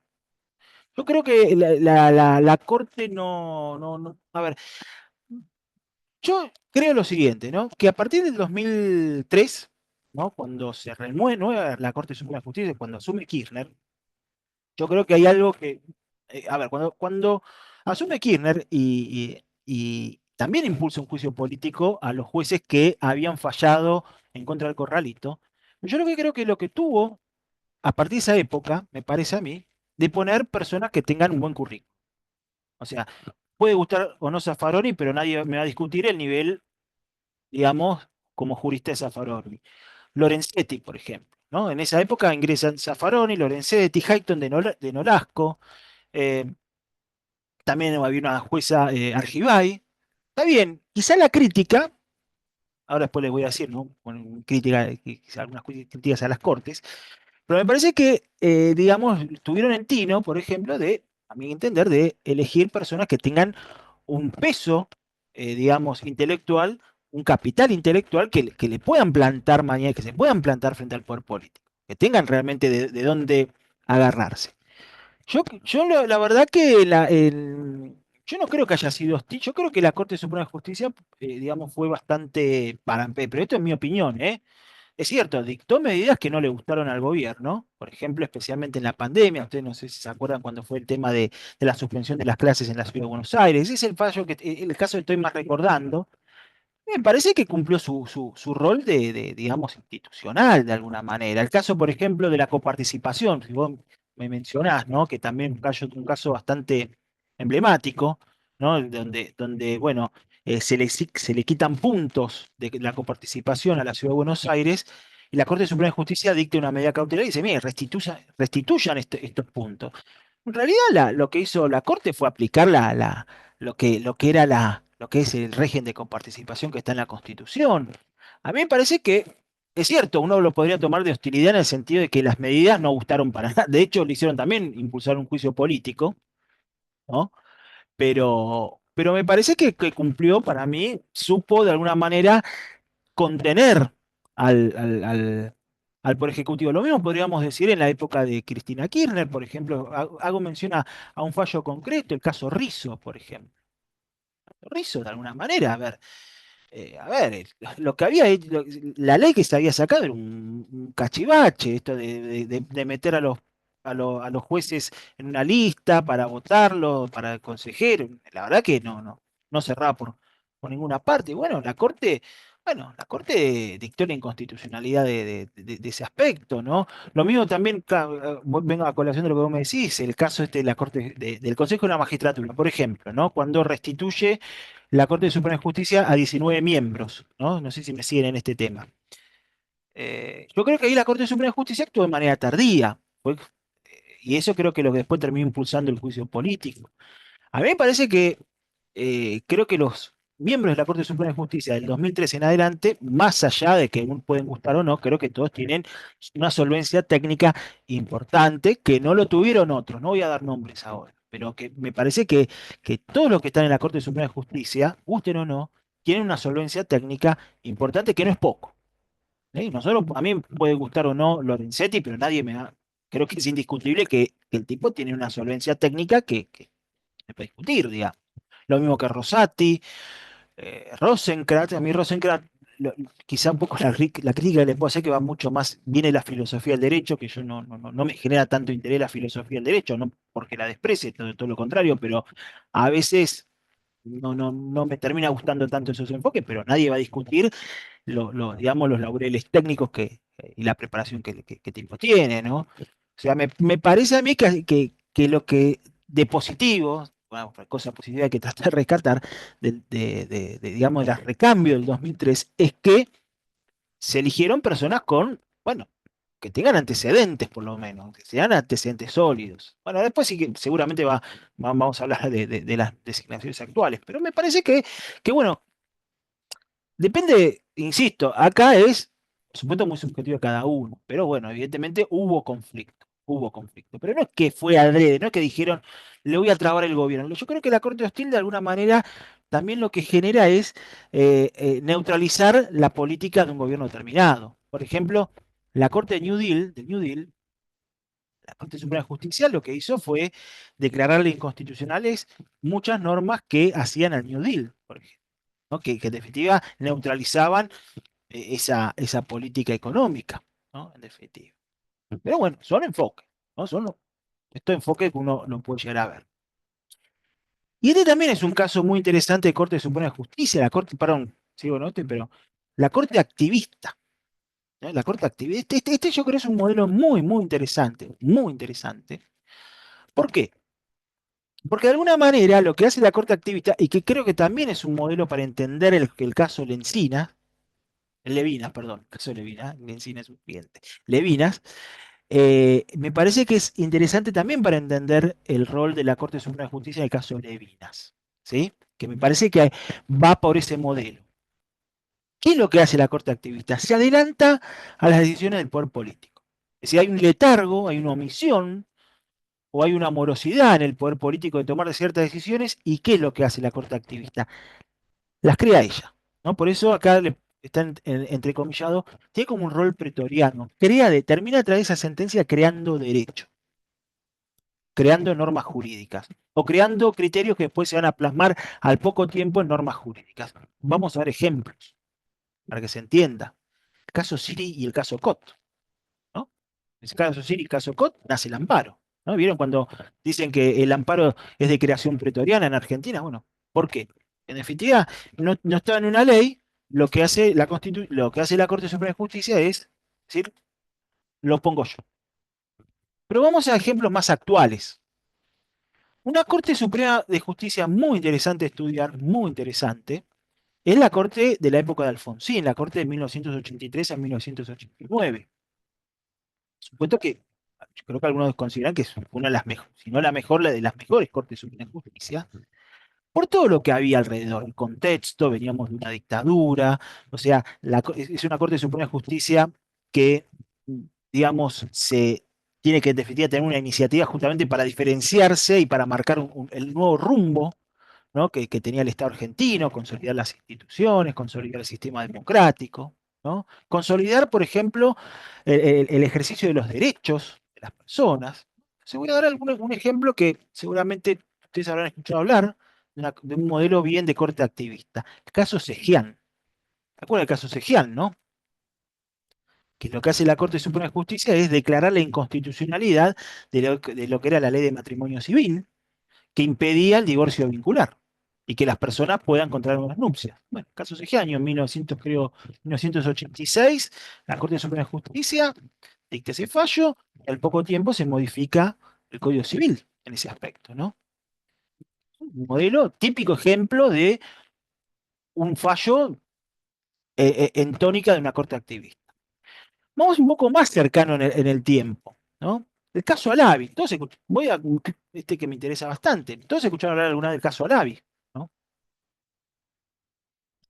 El caso Alavi es el que de alguna manera crea o termina reglamentando esa morosidad, pues siempre lo dice la Corte Suprema de Justicia, ante la omisión del Poder Legislativo de hacer tal cosa, lo hago yo. ¿Y qué es lo que hace la Corte Suprema de Justicia? Termina, de alguna manera, normativizando lo que es una acción de clase, fijando las pautas de lo que es el proceso de acción de clase, que debería ser del Congreso. Pero mire, yo no puedo estar esperando cuando ustedes quieran. El artículo 43 de la Constitución habla del amparo colectivo, yo tengo que de alguna manera regularlo, ¿sí? Ni hablar los fallos en materia previsional, caso Badaro, caso Sánchez, o el Badaro 1, Badaro 2. ¿Qué es lo que dice la Corte Suprema de Justicia? Miren, o ponen ustedes un índice de movilidad o lo pongo yo. ¿Sí? O sea, se adelanta a todo esto. Se adelanta un poco. En definitiva, digamos, lo que sucede en una corte activista es que puede haber en general un letargo, ¿no? Un letargo en las decisiones legislativas, ¿sí? Porque la tendrían que tomar y no la tomaron, ¿no? Y esto, como decía, ¿no? Va a haber un poco en el caso Levinas, la Corte Suprema de Justicia dice, miren muchachos, a ver, antes de seguir, ¿no? ¿Qué es lo que se discutía? Lo que se discute en el caso de Levinas? ¿Quién es el superior tribunal de la causa para el tratamiento de un recurso, para el tratamiento de un recurso extraordinario, en definitiva? ¿No? Ahora vamos a ir viendo. ¿Quién es el superior tribunal de la causa? ¿La Cámara Nacional de lo Civil o el Tribunal Superior de Justicia de la Ciudad? Es decir, entonces la Corte dice, mire, escucha una cosa. La Ciudad de Buenos Aires hace 30 años que es autónoma, que tiene un estatus parecido a una provincia. Existe la ley Cafiero que tenían que, de alguna manera, hacer transferencias de competencia, ¿no? De los juzgados nacionales, los juzgados nacionales de lo civil, laboral, comercial. Bueno, todo eso tenía que en algún momento transferirse esa competencia a la ciudad. Bueno, no lo hicieron, es cierto, en la ley Cafiero decía que tenían que hacer convenios entre la ciudad y la nación. Bueno, lo fueron haciendo, pero no se hizo. O sea, estamos hace 30 años más o menos en esta situación sabe que el Tribunal Superior de Justicia, para el tratamiento de un recurso extraordinario, perdón, para el tratamiento de una cuestión federal, acá va a ser el Superior de Justicia de la Ciudad. Más o menos eso es lo que termina diciendo la Corte, que ahora lo vamos a ir analizando. Pero acá sí hay una idea de activismo. Dicen, miren, muchachos, es como que, listo, me cansaron. Yo decido ahora quién es el Superior Tribunal de la causa. ¿Sí? Bueno, ¿qué es lo que puede hacer la Corte? Perdón, ¿qué es lo que puede hacer en general el poder político cuando se encuentra con una Corte que no va en camino a sus intereses? Les voy a dar una casuística, ¿no? de la historia, ¿no? Una, modificar su composición. Ampliamos los miembros. Típico ejemplo, Argentina. De 5 a 9. En un momento incluso, creo en la época de Fernández se habló de, no sé, de una corte de 50 personas o de 25, no me acuerdo, una cosa, eh, una corte multitudinaria prácticamente, hasta se hablaba de dividir en salas la corte, una cosa. Establecer tribunales intermedios, un tribunal de casación, ¿no? Que licúen un poquito los casos de la Corte, eso también se pretendió en algún momento. Hacer juicio político, ¿no? Por ejemplo, la Corte de Perón, la Corte anterior al primer gobierno peronista, bueno, habían sido removidos, se removieron a todos por juicio político. Entonces, se producen esas vacantes y bueno, pongo a los jueces que considero que hay que poner. ¿Sí? A ver, la Corte Suprema de Justicia tiene un recambio natural que son jubilación, renuncia o fallecimiento. ¿Sí? Ahí ya hay un recambio natural. ¿Sí? Si el gobierno de turno no tiene paciencia, va a ir a estos recursos. ¿Sí? O por ejemplo, uno un poco más difícil, que es reformar la Constitución. O sea, esas medidas que a mí me declararon inconstitucionales, las voy a poner en la Constitución. Vamos a dar un ejemplo. Supongamos que en los años previos a la reforma del 94, la Corte Suprema de Justicia hubiera declarado la inconstitucionalidad de un decreto de necesidad y urgencia. Cuando se reforma la Constitución, ¿qué podría haber hecho el poder político? ¿Saben qué? Ponemos acá los DNU. Le damos cabida constitucional. Está bien. Antes lo declararon inconstitucional, bueno, ahora son constitucionales, ¿no? Recurro a algo que no es de derecho, recurro a episodio 1 de Star Wars, ¿no? Cuando un droide o no sé quién le pregunta al emperador, ¿pero esto es legal? Dice, no, yo lo voy a hacer legal. Un poco sería eso, ¿no? Reformando la Constitución, si algo era ilegal, bueno, lo vamos a transformar en legal, ¿no? Esa sería un poco, es más difícil, pero esa sería la idea, ¿sí? ¿Dudas hasta acá? Perdón, ¿no? Me quedé así, vamos al caso Levinas de una. No sé si con esto más o menos se fue entendiendo esta idea de estos modelos de corte, ¿no? Que creo que el caso de Levinas da lugar a esto. Sí, ¿Sí? sí, vamos bien, por lo menos por mí vamos bien. Perfecto, excelente, ¿no? Acá ustedes van a encontrar, igual después va a estar a disposición, no quiero quedarme un poco con esto, ¿no? Pero para entender el caso de Levinas hay que comprender un recurso típicamente que está en los códigos procesales provinciales, que son los recursos de inconstitucionalidad. ¿Sí?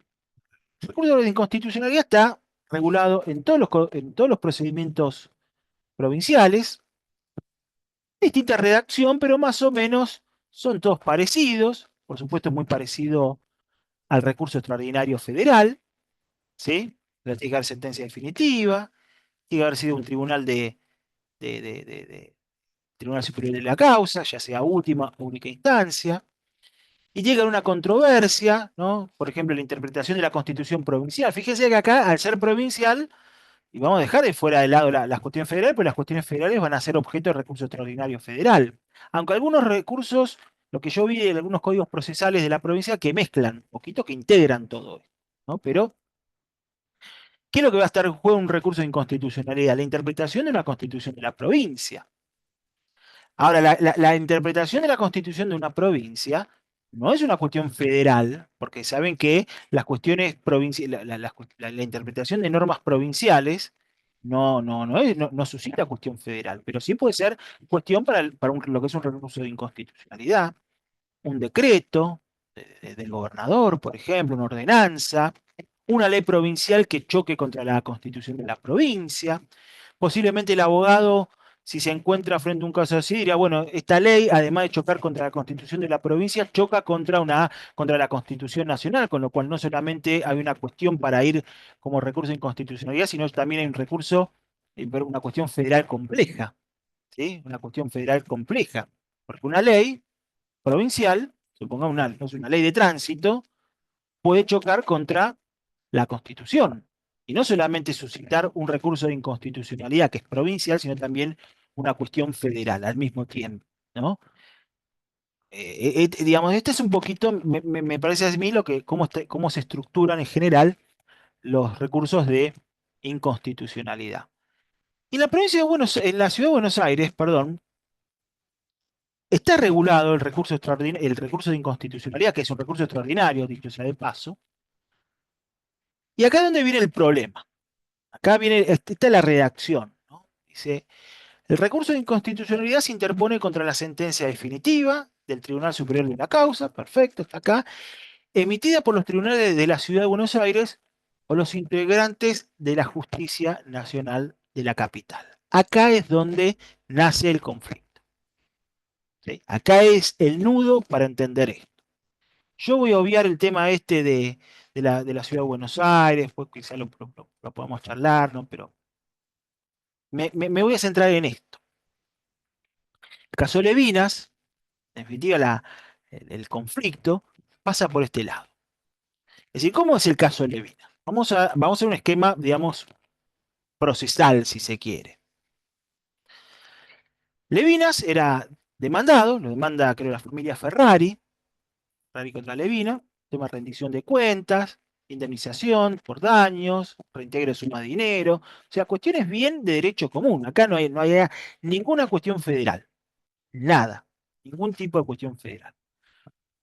Hacen lugar a la demanda, Levinas apela a la Cámara Nacional en lo Civil, la Cámara Nacional en lo Civil confirma, evidentemente, esa sentencia, ¿y qué hace Levinas? Levinas plantea dos recursos extraordinarios. Un recurso extraordinario federal, ¿por qué? Presidente del Tribunal Común, por sentencia arbitraria. ¿Entiende? Esto es por sentencia arbitraria. Y también al mismo tiempo, en forma paralela, habrá hecho un copio y pegado, que es lo que seguramente vamos a terminar haciendo nosotros, en algunos casos, o yo me imagino en un caso laboral que tengo, y también al mismo tiempo plantea un recurso de inconstitucionalidad del artículo 26 de la ley 401 de la Ciudad de Buenos Aires. ¿Qué es lo que hace la Cámara Nacional en lo civil desde un punto de vista procesal? Para que se entienda. Rechaza, mejor dicho, más que rechazar, no concede el recurso extraordinario, dice acá no hay arbitrariedad y las cuestiones son de hecho y prueba, con lo cual son ajenas al remedio federal. Y con relación al recurso de inconstitucionalidad de Cava, es ajeno al régimen procesal. Si no está regulado, nosotros tenemos el Código Procesal en lo civil, nacional en lo civil, es totalmente ajeno a lo que usted me está planteando. O sea, no es como, no sé, un experto, como que me estén hablando, no sé, de mezclar, qué sé yo, dulce de leche con fideos, qué sé yo, una cosa, más o menos es el mensaje el que le da la Cámara Nacional en lo Civil a Levinas. ¿Qué hace Levinas? ¿Qué hace el abogado de Levinas?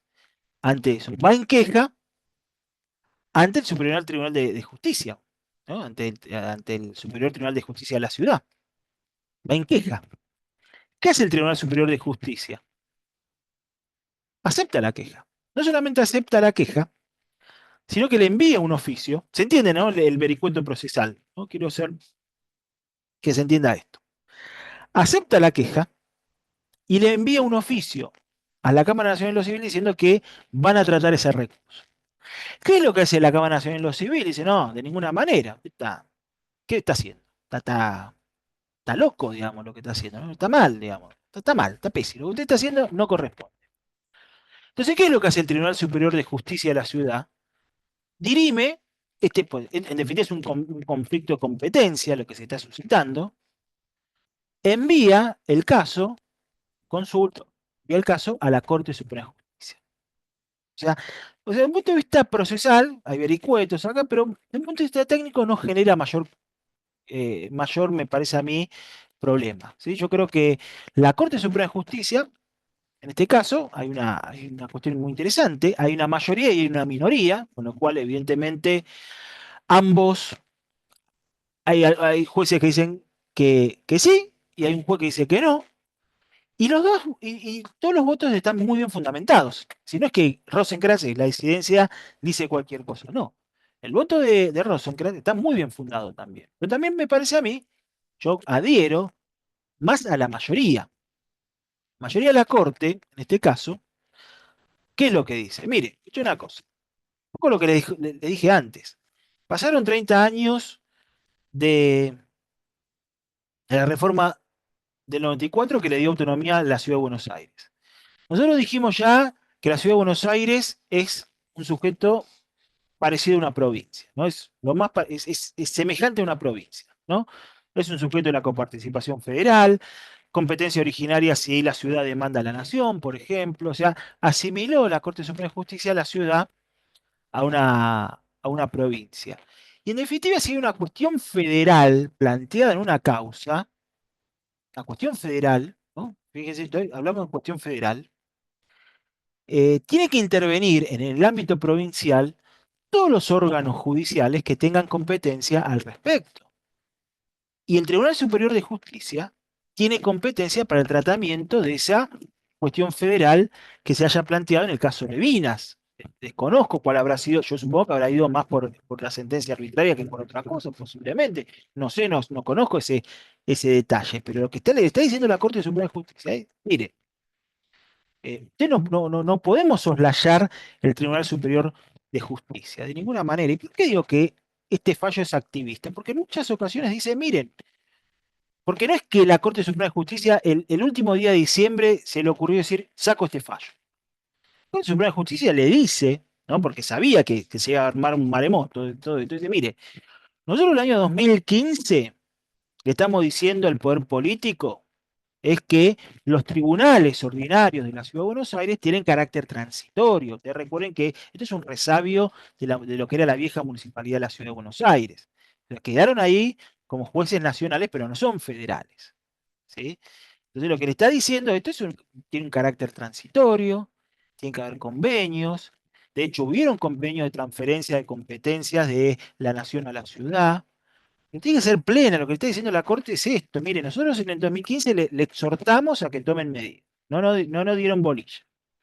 Después vimos diciendo cuestiones, fijando otras posturas en ese sentido, el caso de Nisman, por ejemplo, eh, en el caso, por ejemplo, eh, en el caso que Corrales, fundamentalmente, ¿no? O sea, fue diciendo, fue fijando esta postura, decir, miren, digamos, la Ciudad de Buenos Aires, los tribunales, digamos, los tribunales ordinarios tienen que en algún momento desaparecer como lo conocemos. Y ustedes no nos dieron ni bolilla. Bueno, lo decido yo. O sea, dirime la competencia. Lo que termina haciendo la Corte Suprema de Justicia es asignando competencia al Tribunal Superior de Justicia de la Ciudad de Buenos Aires para el tratamiento como tribunal de alzada, ¿no? En definitiva, en síntesis, ¿no? Desde el punto de vista técnico, lo que hace es convalidar que el Tribunal Superior de la Ciudad de Buenos Aires sea tribunal de alzada con relación a las sentencias que dicten, por ejemplo, las Cámaras Nacionales en lo comercial, la Cámara Nacional en lo civil, en laboral, por ejemplo, y todo va a ser muy sensible, ¿sí? Y por supuesto, bueno, está, como dije antes, ¿no? El ruido político que dijeron, caso Correo, es para que en definitiva mañana falle el caso. Yo no creo que sea así, no creo que vaya por este lado, yo adhiero, lo personal, como Pablo Oliva, creo, desde el punto de vista institucional, que lo que hace es reforzar la autonomía de la Ciudad de Buenos Aires, que es un sujeto, es como una provincia, como quitarle a una provincia atribuciones en cuanto a su autonomía, ¿no? En definitiva. Yo, en ese sentido, eh, digamos, me coincido más con la mayoría que con la minoría. La minoría, el caso Rosenkrantz, que es un fallo, es una sentencia también que está fundado, no es que dice cualquier cosa, simplemente no lo comparto. Dice, miren, acá hay un proceso político, él pone por encima el proceso político de lo que es la solución. Dice, mire, es un proceso político, aclara, es un proceso político lento, demasiado lento incluso dice, Pero es un proceso político donde, en definitiva, la nación y la ciudad tienen que seguir acordando, ¿no? Como decir, bueno, sigan de alguna manera acordando. Lo que hace la Corte Suprema de Justicia es decir, mire, vamos a ponerle un toque final a todo esto, no podemos estar desmembrado esto. A ver, acá hay una cuestión federal planteada en un juzgado nacional, un juzgado ordinario de la ciudad. Bueno, es una cuestión federal que va a tener que ser tratada en algún momento por el Tribunal Superior de la ciudad. O sea, yo creo que me parece desde un punto de vista técnico no es difícil, no es uno de los fallos que podamos considerar difícil de leer por parte de la Corte Suprema de Justicia. Me parece que el problema pasa por lo práctico. Acá es donde vamos a la parte, digamos, del día a día, ¿no? De la hechura, ¿no? El abogado que estamos frente a una computadora y nos encontramos con una sentencia, ¿qué corno hacemos mañana con eso? ¿Qué hago? ¿A dónde voy? Porque ¿qué pasa? Acá tenemos los abogados una responsabilidad profesional. Yo si voy a presentar un recurso extraordinario, lo tengo que presentar en el lugar correcto. Si yo no lo presento en el lugar correcto y le hago perder un juicio a mi cliente, estoy incurriendo posiblemente incluso en una mala praxis, que no es chiste esto.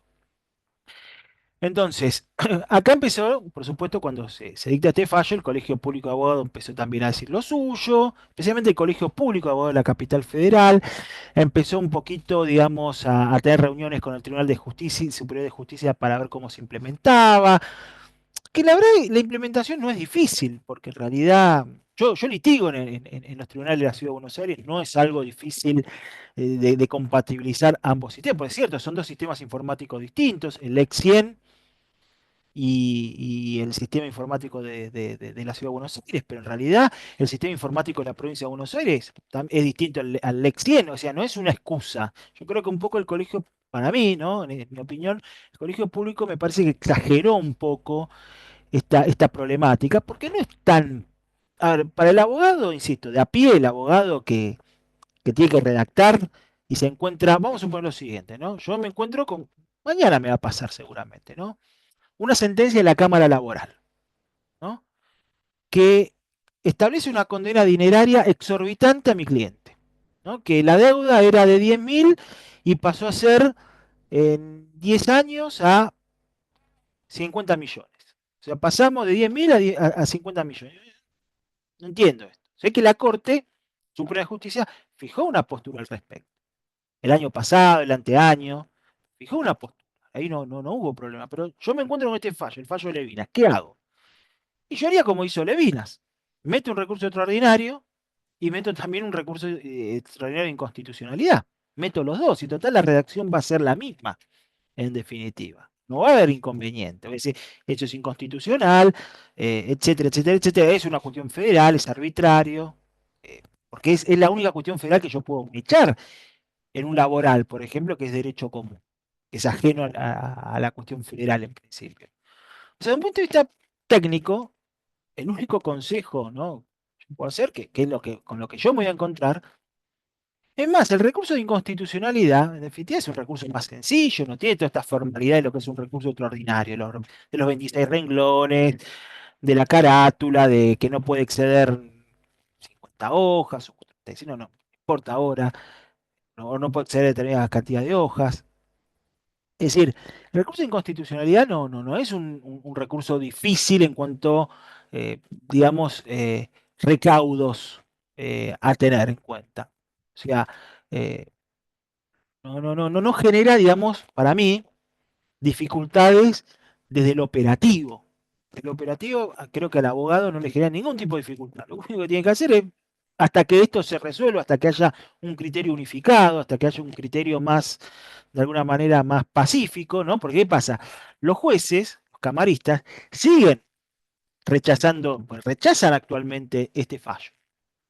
No lo aplican.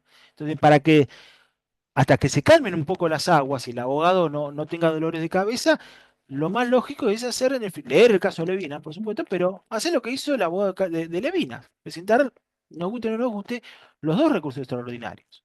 Pero vamos a suponer lo siguiente, supongamos que por hipótesis el caso llega a la corte, el mío, ¿no? Supongamos lo siguiente, yo tengo un fallo adverso de la Cámara Laboral y hago un recurso extraordinario porque es arbitrario, ¿no? Y porque contradice los fallos de la Corte, hasta me lo podrían conceder. Bueno, el caso va a ir a la Corte, yo voy a estar 4 años, posiblemente, Y la Corte quizá dice, está mal concedido, tiene que ir al Superior Tribunal de Justicia, por el caso de Levinas. O sea, a mí me parece que el caso de Levinas vino para quedarse, y hasta que un poco se aquieten las aguas, el abogado no le va a quedar otra que, por un tema de prudencia, es mejor exagerar en cuanto a la prudencia o en los recaudos, y plantear dos recursos extraordinarios, en definitiva.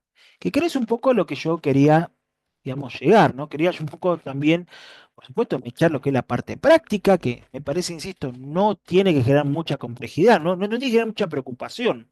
Yo le decía antes, a mí me preocupa más que el Lex 100 no funcione, o lo corte de luz, que el caso Levina de un punto de vista técnico. Creo que sí, de un punto de vista institucional, es muy importante porque, a mi criterio, fortalece el federalismo, ¿sí? Fortalece el sistema federal argentino, donde la decisión del constituyente del 94 fue crear una nueva, digamos, una suerte de provincia, no es provincia, pero sí un estado, mejor dicho, una entidad semejante a una provincia, porque la ciudad de Buenos Aires tiene diputados, tiene senadores, o sea, tiene todos los condimentos para ser asimilable a una provincia. Y no puede estar desmembrada esta situación, ¿no? En definitiva. No sé si, Pablo, sí, no sé si se sí. entendió, quería un poco esto redondear. Sí. Bueno. Mira, a mí no me quedó claro lo siguiente. Entonces, la habilitación para el Tribunal Superior de la Ciudad Autónoma de Buenos Aires es solo para el recurso extraordinario de inconstitucionalidad. Exactamente. A ver, primero, a ver, si es un tema. Acá hay una cuestión bastante rara, ¿no? Y es que coexiste un tribunal, una justicia de la Ciudad Autónoma de Buenos Aires, el Fuero Contencioso Administrativo y Tributario de la Ciudad, y la Justicia Nacional en lo Civil. Eh, Todo lo que tenga que ver, por ejemplo, con la interpretación de la Constitución de la Ciudad, a ver, como en la provincia de Buenos Aires, ¿no? Todo lo que tenga que ver con cuestiones locales va a terminar yendo a la Suprema Corte de la Provincia de Buenos Aires en caso de corresponder a través de un recurso de inconstitucionalidad, por ejemplo. Ahora, en el caso de la ciudad de Buenos Aires, si yo voy a seguir litigando en el fuero comercial, en el fuero laboral, se van a seguir llamando jueces nacionales, pero si en algún punto está planteada una cuestión federal, ¿no? Que tiene que ser resuelta, va a tener que ser, de acuerdo a la doctrina del Superior Tribunal de Justicia, va a tener que ser el Tribunal Superior de Justicia de la ciudad que va a tener que resolver ese recurso, porque puede suceder que el Tribunal Superior de Justicia de la Ciudad de Buenos Aires declare la inconstitucional el artículo 245, por ejemplo. ¿Por qué no? Supongamos lo siguiente, supongamos que yo tengo un caso laboral donde, si bien es una instancia, un fuero ordinario, puede plantearse una cuestión federal compleja, el 245 con la Constitución. Bueno, supongamos que se declara inconstitucional en primera instancia, en segunda instancia, y en lugar de ir a la corte, la empresa, por ejemplo, o el trabajador, el que se ve afectado, va a ir al Tribunal Superior de la ciudad, y quizás el Tribunal Superior de la ciudad dice otra cosa. Y si ese fallo no se apela después ante un recurso extraordinario federal, esa sentencia queda firme, como quedan firmes muchas decisiones de la Suprema Corte de la provincia, por ejemplo. No es algo que debe generar mucha conflictividad, ¿no? No sé si apuntaba un poco a eso la pregunta. Sí, Pablo, clarísimo. La verdad es que yo lo veo igual que vos, como una oportunidad para los colegas. Sí, sí, y creo que también vino Levinas para quedarse. Sí, sí. A mí me quedó claro. No sé si habrá Sí, alguna otra pregunta. escucho. Después igualmente también le voy a mandar seguramente, bueno, algún modelo, no sé, modelo de un recurso extraordinario, ¿no? Porque hay que hacerlo. Acá estoy en el chat, así que, bueno, estoy abierto a las preguntas, ¿no? En definitiva. No sé si alguno tuvo la oportunidad en un momento de ir a hacer un recurso extraordinario, por ejemplo, ante la provincia. Yo no estoy matriculado en provincia, sí redacto a veces, por ejemplo, alguna demanda, he hecho una demanda y que la firma otro abogado, y bueno, he visto recursos que han hecho de inconstitucionalidad, y de hecho interviene en uno donde, bueno, pensé que iban a ir a la corte, por ejemplo, porque también puede pasar eso, que yo voy a la Suprema Corte de Provincia por un recurso de inconstitucionalidad, dicta un fallo determinado Se puede ir a la Corte como no, no es obligatorio ir a la Corte Suprema de Justicia tampoco, ¿no? Convengamos. Pero son temas locales muchas veces, ¿sí? El tema es saber separar cuando es un tema de derecho común o de provincia, por ejemplo, y cuando es una cuestión federal. Eso sí es importante, digamos, poder delimitarlo medianamente, ¿no? No estoy tan acostumbrado a, bueno, vivo en la Ciudad de Buenos Aires, no es tan común acá presentar un recurso de inconstitucionalidad, que para los abogados que estamos que ejercemos fundamentalmente en la Ciudad de Buenos Aires, es un recurso un poco también distinto, que nos tenemos que adaptar, ¿no? Tenemos que tener esta expertise de plantear un recurso de inconstitucionalidad que, insisto, no, desde la lógica no es muy distinto en la estructura de lo que es un recurso extraordinario federal, ¿no? Perfecto.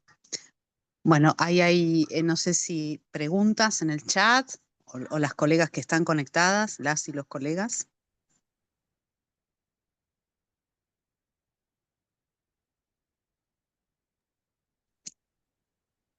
Bueno, maravilloso, Pablo. Me parece que no hay ninguna pregunta. Muy Sí, claro, doctor, muchísimas gracias. bueno, Ah, bueno, muchas gracias, en serio. Además, son cosas interesantes de dar. Lo que quería también que dar como algo novedoso, porque insisto, yo podríamos hablar de Levina, voto por voto, que no es muy difícil de leer, ¿no? Que está a disposición, pero me parece que sí quería también que sea la oportunidad de entender un poco más el rol institucional de la Corte, ¿no? Y saber dónde estamos parados, ¿no? A mí, en lo personal, como una conclusión, yo creo que gusten o no algunos fallos, me parece que la calidad, digamos, y ahí con esto aprovecho para hacer una reflexión, ¿no? Antes que se termine. Los miembros de la Corte Suprema de Justicia están muy calificados, actuales, pero hago una crítica, simplemente, ¿no? Yo creo que uno de los problemas que tiene la Corte Suprema de Justicia es que hay pocos constitucionalistas, ¿no? Es decir, han habido muchos penalistas, o han habido penalistas, civilistas, por ejemplo, en la anterior corte está Hayton. A ver, yo la tuve. Hayton sacaba agua de las piedras, ¿no? Derecho real, podría decir que es una materia aburrida, pero yo la tuve profesora y habló de hipoteca y realmente era, bueno, no es lo que más me gusta hipoteca, ¿no? Pero realmente era maravillosa escucharla, ¿no? Pero era civilista, ¿no? En definitiva. Zaffaroni era penalista, Argibay era penalista, o sea, lamentable, a mí me da un sabor amargo que en la Corte Suprema de Justicia no hayan habido, por ejemplo, no haya estado un Villarcampo, Sapsay, por ejemplo, Sapsay, es una picardía, ¿no? Que nos hayamos perdido, bueno, Sapsay podría hacerlo, pero que, por ejemplo, alguien del nivel de Villarcampo no haya podido ser parte de la Corte Suprema de Justicia, por ejemplo. Yo creo que uno de los déficits de la Corte Suprema de Justicia es que faltan constitucionalistas. Cuando digo constitucionalistas, es cierto, o Fight, uno podría decir, bueno, en la actualidad Rosati es constitucionalista, pero creo que uno de los problemas que tuvo en algún momento la Corte Suprema de Justicia, especialmente en las cortes post de golpes militares, es que eran fundamentalmente civilistas, eran muchos civilistas y no habían constitucionalistas realmente. Y creo que eso fue también algo que generó un déficit en la Corte, porque la Corte, ¿qué es lo que trata? Trata temas constitucionales, en definitiva. Lo que llega a la Corte está bien, son materias de seguridad social, laboral, pero lo que se discute ahí mucho es la Constitución. Y creo que sí, uno de los defectos, creo eso sí, como crítica, es que hay pocos constitucionalistas. Esto un poco quería hacer esa esta idea, reflexión. esa Bueno, reflexión. esa misma reflexión tengo yo con respecto a la ausencia de internacionalistas. El último que tuvo la Corte fue Bogiano, Mogiano, claro. maestro, claro, y después no hubo más. Entonces, eso se nota en los fallos de la actual Corte. Por eso, por ejemplo, que está muy cuestionado el tema del hijo, yo no conozco los cursos, pero bueno, y se dice que está bien, debe haber un penalista también. Si tiene que haber, en ese recambio tiene que haber eso, ¿no? En algún momento penalista, otro civilista, alguien que es internacional, administrativo, tiene que haber ese recambio en ese sentido, ¿no? Pero tampoco transformar la Corte Suprema de Justicia en una sala más, ¿no? Que es un poco también muchas ideas que en algún momento se hicieron. Decir, bueno, vamos a poner una Corte Federal de 25 miembros y la vamos a dividir en salas, ¿no? Sala penal, sala civil, no es una cámara, no, pues por favor. Por eso hay que ser muy cuidadoso con la corte, hay que tiene que tener mucho equilibrio en eso. A veces no, quizá no lo hay del todo. Pero con esa cosa me quería quedar. ¿Mm? Yo los PowerPoint, después cualquier cosa se los traslado. Y también voy a enviar un modelo, ¿no? De recurso de queja, recurso extraordinario, recurso de inconstitucionalidad, chiquito que hice una vez, pero que bueno. ¿Eh? Así que te lo estaré enviando. Maravilloso, maravilloso, Pablo, será bienvenido. Ujú. Yo después me contacto si querés con vos o con el doctor Dale, Rossi para que perfecto. nos haga llegar ese material y nosotros lo vamos a Excelente. colgar Bueno, en la página del colegio. Y la verdad que fue bueno, un honor escucharte, fuiste muy claro y bien práctico como queríamos. bueno, les agradezco mucho, en serio, ¿eh? Muchas gracias, ¿eh? Bueno, muy No, amables por favor. y gracias a todos y todas. Chao, chao. Gracias. Chao, hasta luego. Adiós, ¿eh?